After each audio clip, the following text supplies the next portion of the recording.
안녕하십니까. 여의도 24시입니다. 이번 시간에는 이 부산 수영구에 무소속으로 출마한 국내임에서 공천 취소를 당하자 그에 반발해서 무소속으로 뛰쳐나가서 지금 현재 3등을 기록하고 있는 지지율 3등입니다. 이 장예찬이 국내임에서 공천한 정연욱 후보, 이 사람이 동아일보 출신입니다. 동아일보 정치부장도 했습니다만 이 사람이 반윤 반정부 후보다, 이런 식으로 지금 주장을 하고 있지 않습니까? 정말 그 주장 자체가 이 언론의 기능, 이 기자의 역할, 이런 것들을 깡그리 무시하는, 그런 것들을 갖다 경시하고 외면하는 그런 수준. 그러니까 한마디로 그럼 반박할 그 가치조차 찾을 수가 없는 그런 수준의 주장이기 때문에 아예 제가 반박은 안 했습니다만, 과연 정연욱은 정말 반윤 반정부 후보인가? 과연 정연욱은 무슨 트로 장해찬이 그런 주장까지 한 걸로 제가 봤습니다. 기사에서 무슨 트로이의 목마다 윤석열을 잡기 위한 그런 취지로 주장을 했는데 과연 그런 것인가?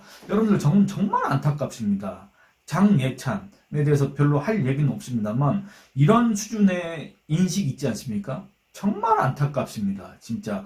야, 2024년에 이런 걸로 이렇게 자기 지지층한테 이런 걸 강조하기 위해서 하는 건지 몰라도 이런 주장을 하는 사람들이 지금도 있구나. 마치 어떤 감정을 느꼈냐면은 이 드라마에서 악역을 맡은 배우들이 있지 않습니까? 그 배우들이 옛날에 이 길거리 지나갈 때 갖은 순환을 겪었다고 하지 않습니까? 실제 그 배우와 그 배역을 혼동해서 또는 똑같이 생각해서 그 배우한테 화풀이를 하고 무슨 욕을 하고 별짓을 다 해코지도 하고 별짓을 다 했다고 하지 않습니까? 옛날 그 시청자들은. 근데 이 장예찬의 이런 주장을 들으면서 그런 감정을 느꼈습니다. 저는 참 요즘 세상에도 이런 사람들이 있구나, 이런 생각을 했습니다. 왜 그러냐면 이 장예찬의 주장을 한번 살펴보시겠습니다. 장예찬이 국내임에서 부산 수용구에 장예찬이가 공천 취소해서 그 빈 자리에 정연욱 후보를 공천했습니다. 그 정연욱 후보가 지금 현재 해당 지역에서 지지율, 여론조사 결과를 보면 지지율 2위를 기록하고 있습니다. 그러니까 장예찬이 국민의힘 지지세를 갈라먹고 있기 때문에 더불어민주당 유동철이 어부지로 지금 국회의원을 하게 생겼습니다. 그러니까 이 장예찬이 정연욱을 향해서 이런 소리를 하고 있습니다. 반윤 후보, 반정부 후보가 여당 후보라고 할 수 있습니까? 국회에 들어가면 대통령 발목 잡고 내부에서 더 큰 혼란을 만들 것입니다. 동아일보에서 사사건건 윤석열 대통령을 비난했던 정연욱 후보님은 여전히 같은 생각인지 궁금합니다. 이렇게 노골적으로 대통령을 공격하고 흔든 후보는 윤석열 정부의 힘이 될 수 없습니다. 당내에서 윤석열 대통령을 공격하는 내부 총질의 기수가 될 것입니다. 반윤 트로이 목마입니다. 그렇게 윤석열 정부의 성공을 위해서 진짜 보수 장예찬이 승리해 국민의힘으로 들어가야 합니다. 여러분들, 그러니까 장예찬이 자기를 진짜 보수라고 하는데 장예찬이 보수 가치를 대변하기 위해서 그 어떤 활동을 했고 그 어떤 노력을 해왔습니까? 그거에 대해서 한번 좀 기록을, 그 댓글을 남겨주시기 바랍니다. 그런 것들이 과연 우리 보수라고 하는, 우리 이 나라에서 보수라고 하는 또는 우파라고 하는 그 사람들, 이 대한민국 헌법 정신을 존중하는 그런 사람들이 지향하는 그 가치에 해당하는가? 장예찬이가 얘기해왔던 것들이. 여러분들, 그리고 이 장예찬의 페이스북 한번 보시겠습니다. 이 총 페이스북, 아까 제가 읽어드렸던 그 글이 문장이 몇 문장이냐면 6문장입니다. 6문장에 윤석열 대통령 이름이 몇 번 들어간지 아십니까? 하나, 둘, 셋, 넷, 4번, 그 다음에 반윤 이런 것까지 합쳐보면 5번 들어갑니다. 6개 문장에 윤석열 또는 반윤 이런 것들이 5번이나 들어갑니다. 장예찬은 윤석열 대통령 빼면 자기만의 콘텐츠가 없습니까? 자기만의 정치적 자산이 없습니까? 선거에 임할 자신이 없습니까? 왜 윤석열 대통령을 지금까지도 계속 언급하고 있습니까? 저는 이게 이해가 안 됩니다. 그리고 이 장예찬이 이 동아일보 정연욱 이 사람이 정치부장 논설위원 시절에 쓴 그런 칼럼들을 갖다가 반윤 후보다, 반정부 후보다, 트로이의 목마다, 내부 총질의 기수가 될 것이다, 이렇게 얘기했지 않습니까? 여러분들, 이건 언론의 기능과 언론의 역할과 언론의 본분과 언론의 사명을 갖다가 깡그리 무시하는 그런 궤변입니다, 사실은. 그러면 과연 정연욱은 윤석열 정부를 어떻게 비판했는가 한번 간략하게 살펴보겠습니다. 이게 제가 봤을 때는 이게 괜히 나온 게 아닌 것 같은데 아마 장예찬 측에서 이런 것들을 갖다 먼저 얘기한 게 아닌가 싶은데, 이 윤석열 대통령을 비판하는 칼럼을 썼다고 지목된 그 정연욱의 옛날 칼럼을 살펴보도록 하겠습니다.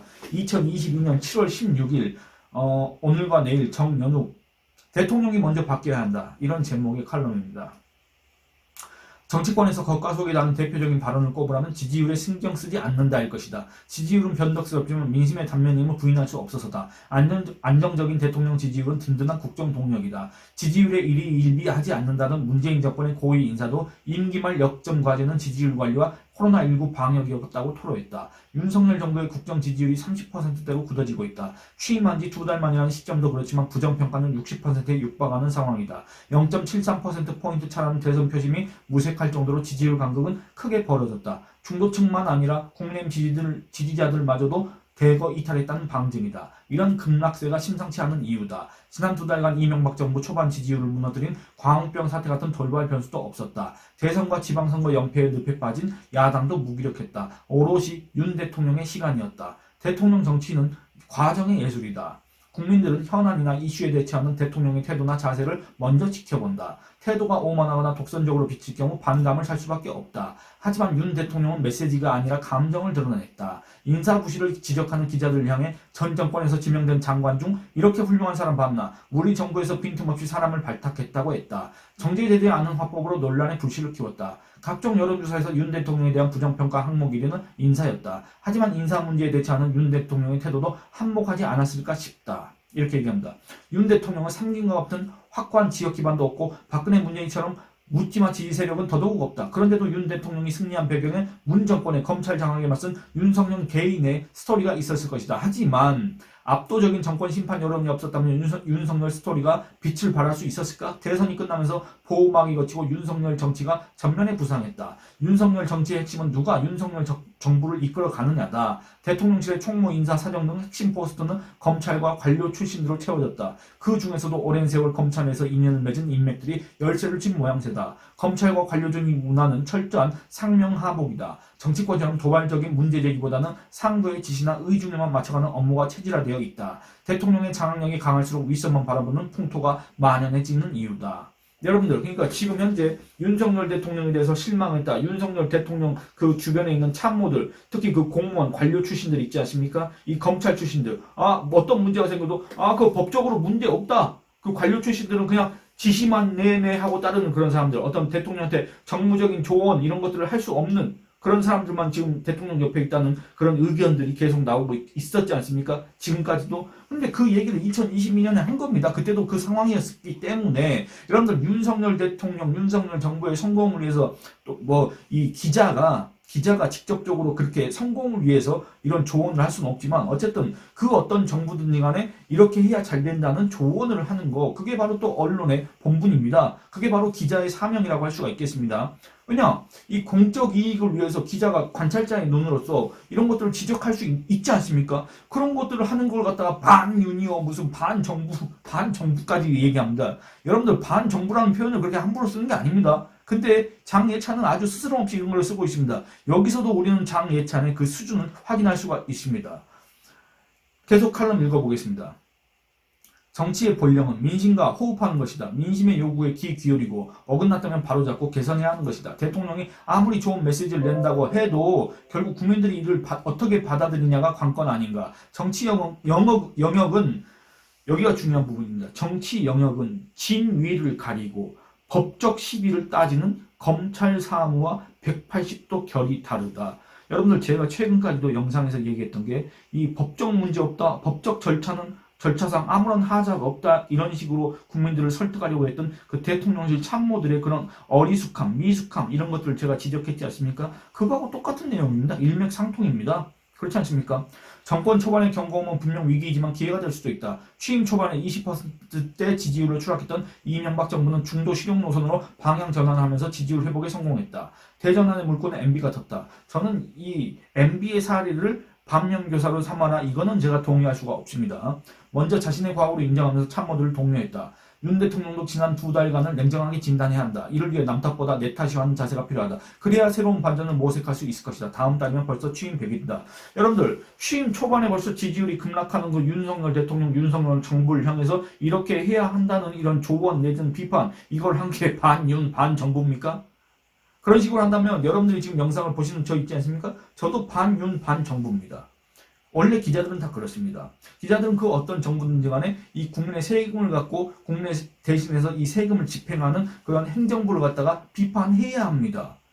그들을 비판, 견제, 감시하는 거 국회의원의 역할이기도 하지만 언론도 그런 역할을 합니다. 근데 그런 걸 갖다가 지금 정부를 공격했다. 이런 소리를, 여러분들 여기가 어디입니까? 여기가 무슨 김정은이 무슨 북한 노동당도 아니고 지금 여기가 뭐 하는 데입니까? 근데 이런 소리를 했다 그겁니다. 정연욱이라는 사람이 2022년 8월 달에 또 이런 칼럼을 썼습니다. 검찰총장 윤석열 아닌 대통령 윤석열을 보고 싶다. 이런 얘기를 했습니다. 쭉 요약을 해가지고 제가 특정 부분만 발췌를 하겠습니다.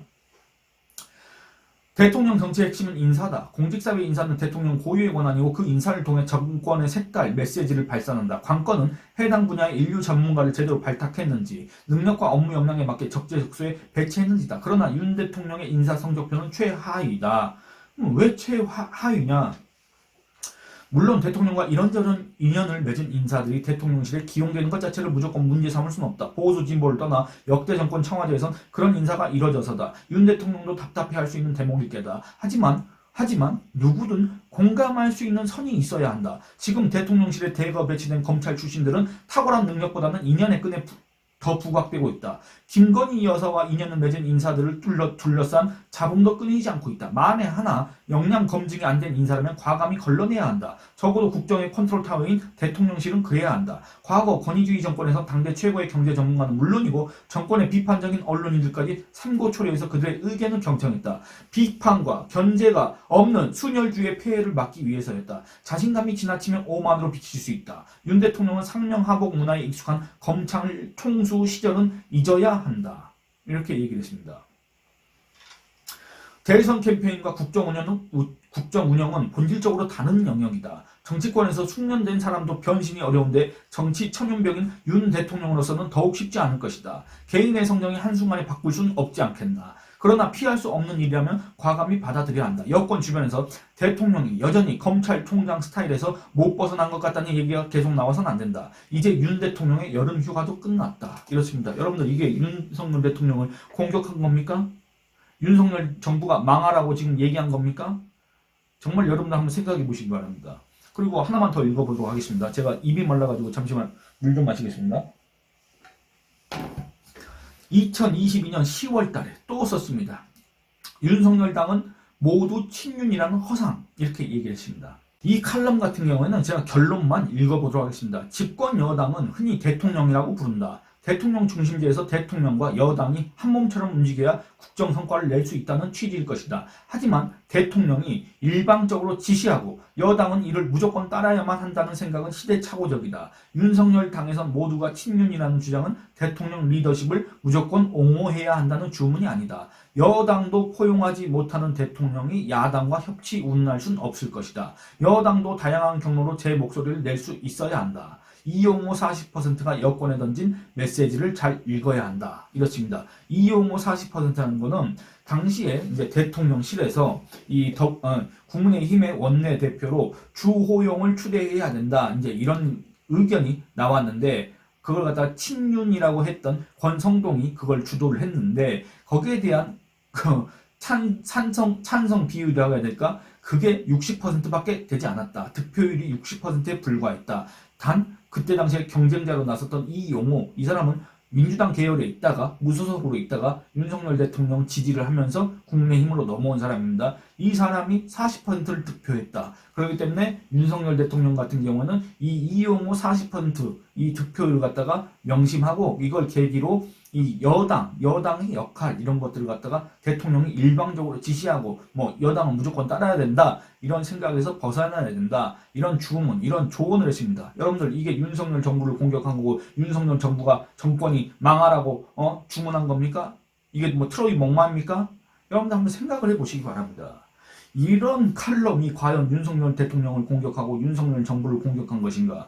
과연 지금 현재 윤석열 정부를 곤란하게 한 사람은, 윤석열 대통령을 곤란하게 한 사람은, 윤석열 대통령 이름을 계속 얘기하면서 윤석열 대통령의 이미지에 먹칠을 하는 듯한 그런 언행을 계속하는 사람은 과연 누구인지 여러분들이 한번 판단을 해보시기 바랍니다. 이 영상은 이만 줄이도록 하겠습니다. 감사합니다.